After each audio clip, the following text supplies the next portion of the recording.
Sheet paper 2 social science का NCERT book class 6 का ये लेसन 8 है, जो कि है विविधता में एकता या एक में अनेक। इसमें से कौन कौन से वन लाइनर नोट्स आपके एग्जाम के लिए इंपॉर्टेंट है, आइए इसको एक एक करके देखते हैं। सबसे पहले हम बात करेंगे इस चैप्टर से, जो कि है आपका भारत की सबसे बड़ी विशेषता विविधता में एकता है। यानी भारत की जो सबसे बड़ी विशेषता यह है कि भारत जो है ना, वो विविधता में एकता वाला देश है। यहाँ पे अलग अलग जाति धर्म के लोग एक साथ मिलजुल करके रहते हैं। रविंद्रनाथ टैगोर ने अपनी अनेकता में एकता के भाव पर बल दिया था। मतलब रविंद्रनाथ टैगोर ने ना अनेकता में एकता के भाव पर बल दिया था। अगर आपसे क्वेश्चन कोई पूछता है कि अनेकता में एकता के भाव पर किसने बल दिया था, तो रविंद्रनाथ टैगोर ने दिया था। ठीक है ना। नेक्स्ट क्वेश्चन आपका है, श्री अरविंद ने विविधता में एकता को भारत का स्वभाव बताया। अगर आपसे क्वेश्चन ऐसे बनता है कि विविधता में एकता भारत का क्या है, स्वभाव है, यह किसके मतलब विचार हैं, इसको किसने कहा था, तो श्री अरविंद ने कहा था। ठीक है ना। चलिए नेक्स्ट देखते हैं। इसमें सारे जो भी टॉपिक्स हैं सब आपके मतलब जो वन लाइनर है सब इंपॉर्टेंट आपके एग्जाम के लिए। ठीक है ना। इसके पहले भी आपको लेसन 1 2 3 4 5 6 7 तक का मतलब वीडियो आपको पढ़ चुका है। यूट्यूब पर चैनल अभिषेक सर 450 पे आप जा करके प्लेलिस्ट चेक कर लीजिएगा, उसमें आपको सारा मिल जाएगा। ठीक है ना। और फेसबुक पर भी है, आपको ढूंढना पड़ जाएगा, लेकिन यूट्यूब चैनल पर आपको इजिली एक जगह सब मिल जाएगा। ठीक है ना। चलिए नेक्स्ट देखिए। नेक्स्ट दिया हुआ यहाँ पे कि भारत में भाषा, भोजन, वेशभूषा और रीति रिवाजों में अत्यधिक विविधता है। ठीक है ना। और भारत की जो जनसंख्या है लगभग 1.4 अरब है। ठीक है ना। 1.4 अरब यानी 140 करोड़ के आसपास। ठीक है। भारत विश्व का लगभग 18% जनसंख्या का घर है। यानी पूरे भारत में 18% जो जनसंख्या है वो आपके भारत में ही है। ठीक है ना। और भारत के लोग परियोजना भारतीय मानव विज्ञान सर्वेक्षण द्वारा संचालित की गई। यानी भारतीय मानव विज्ञान सर्वेक्षण द्वारा चलाई गई जो कह सकते हैं कि परियोजना है, उसका नाम है भारत के लोग। यह एक परियोजना है, जो परियोजना का जो नाम है वह है भारत के लोग। ठीक है ना। चलिए नेक्स्ट देखिए। और जो भारत के लोग जो परियोजना है, इस परियोजना में 4635 समुदायों का अध्ययन किया गया था। यानी भारत के लोग जो परियोजना थी, जिसको भारतीय मानव विज्ञान सर्वेक्षण द्वारा चलाई गई थी, इसमें 4635 समुदायों को क्या किया गया था, अध्ययन में जोड़ा गया था। ठीक है ना।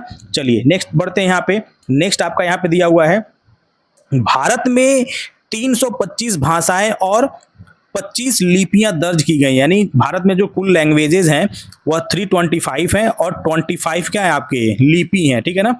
और ब्रिटिश इतिहासकार विसेंट स्मिथ ने भारत को विविधता में एकता का देश कहा है। ठीक है ना। विविधता में एकता का देश कहा है ब्रिटिश इतिहासकार विसेंट स्मिथ ने।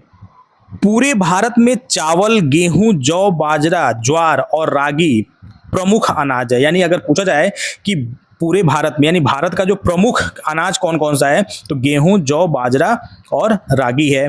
दालें भारतीय भोजन का महत्वपूर्ण भाग है।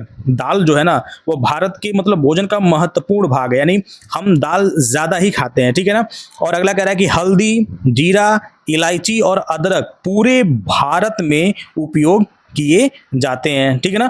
चलिए नेक्स्ट आपका इसमें जो है वह है कि समान खाद्य सामग्री से विभिन्न प्रकार के व्यंजन बनाए जाते हैं। ठीक है ना। मतलब समान खाद्य से मतलब एक तरह के मतलब खाद्य से अलग अलग तरह के व्यंजन, अलग अलग तरह के पकवान बनाए जाते हैं भारत में। ठीक है ना।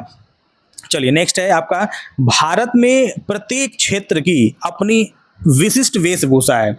यानी भारत में अलग अलग क्षेत्र में, अलग अलग राज्यों में, अलग अलग कह सकते हैं कि मतलब कस्बों में जो वहाँ के लोगों के जो कपड़े हैं, पहनने की जो वेशभूषा है वो अलग अलग है। साड़ी भारत का प्रमुख पारंपरिक परिधान है। ठीक है ना। साड़ी को भारत का प्रमुख पारंपरिक परिधान माना जाता है। ठीक है ना। और साड़ी मुख्यतः सूती और रेशमी धागों से बनाई जाती है। मुख्यतः मतलब बनने के तो और भी मटेरियल से बनती हैं, लेकिन मुख्यतः जो साड़ी बनता है वह सूती और रेशमी धागों से बनाई जाती हैं। बनारसी, कांजीवरम, पैठनी और पाटन पटोला ये प्रसिद्ध साड़ियाँ, यानी भारत की प्रसिद्ध साड़ियों में से आपका बनारसी, कांजीवरम, पैठनी और क्या है आपका पाटन पटोला साड़ी है। साड़ी पहनने के अनेक तरीके हैं। साड़ी पहनने के क्या है, अलग अलग तरीके हैं। भारत में साड़ियों को अलग अलग तरीके से पहना जाता है। भारत लंबे समय तक महीन सूती कपड़ों का निर्यातक रहा है। ठीक है ना, इसको अच्छे से आप नोट कर लेंगे कि जो भारत है ना वो बहुत समय तक यानी लंबे समय तक महीन सूती कपड़ों का क्या रहा है, निर्यातक रहा है। भारतीय छिंट, ठीक है ना, भारतीय जो छिंट है जो कपड़ा है यूरोप में बहुत प्रसिद्ध हुआ। ठीक है ना, भारत का जो आपका छिंट जो कपड़ा है वो यूरोप के मतलब बाजारों में बहुत प्रसिद्ध हुआ था। विदेशी यात्री भारतीय परिधानों की सरलता से प्रभावित हुए, यानी जो विदेश के जो यात्री थे वो भारत के जो कपड़े थे ना उनसे बहुत ही प्रभावित हुए थे। और भारत में त्योहारों की अत्यधिक विविधता है। भाई भारत कह सकते हैं कि हमारा जो देश भारत है वह त्योहारों वाला ही देश है, क्योंकि यहाँ पे अलग अलग जाति धर्म के लोग रहते हैं, जिससे उनका अलग अलग तरह के त्यौहार भी मनाते हैं। आपका दिवाली है, दशहरा है, होली है, ईद है, बकरीद है, अलग अलग क्रिसमस, हर तरह के गुरु पर्व, हर तरह के कह सकते हैं कि अपने देश में आपके त्यौहार मनाए जाते हैं। मकर संक्रांति पूरे भारत में अलग अलग नामों से मनाई जाती है। अब यहाँ पर आपको बताया जाएगा कि मकर संक्रांति भारत के अलग अलग हिस्सों में किन किन नामों से जानी जाती है, तो इसको आप अच्छे से एक बार नोट कर लेंगे, क्योंकि मकर संक्रांति एक हार्वेस्ट फेस्टिवल के तौर पे देखा जाता है। तो अलग अलग मतलब राज्यों में किन किन नामों से मकर संक्रांति को मनाया जाता है। तो चलिए सबसे पहले बात करेंगे तमिलनाडु में मकर संक्रांति को पोंगल कहते हैं। इसको नोट कर लेंगे कि तमिलनाडु में मकर संक्रांति को पोंगल कहते हैं। पंजाब में इसे लोहड़ी या माघी कहते हैं। आसाम में इसे माघ बिहू कहते हैं। गुजरात में इसे उत्तरायण कहते हैं। ठीक है ना, यह काफ़ी इंपॉर्टेंट है, इसको आप नोट कर लेंगे, क्योंकि मकर संक्रांति अपने उत्तर प्रदेश में इसको मकर संक्रांति खिचड़ी के नाम से ही जानते हैं। ठीक है ना, और तमिलनाडु में इसको पोंगल, पंजाब में लोहड़ी, असम में माघ बिहू और गुजरात में से उत्तरायण के नाम से जानते हैं। ठीक है ना, और साहित्य भी विविधता में एकता का उत्कृष्ट उदाहरण है, साहित्य। ठीक है ना, चलिए नेक्स्ट बढ़ते हैं आगे।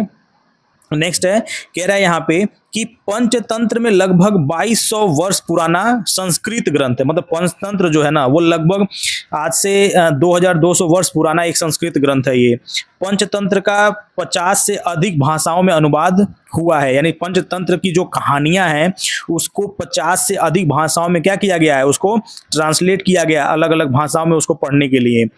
रामायण और महाभारत भारत के दो महान महाकाव्य हैं, यानी रामायण जो और महाभारत है वह आपके भारत के सबसे कह सकते हैं कि महान काव्यों में से एक है, मतलब ये महान महाकाव्यों में से है।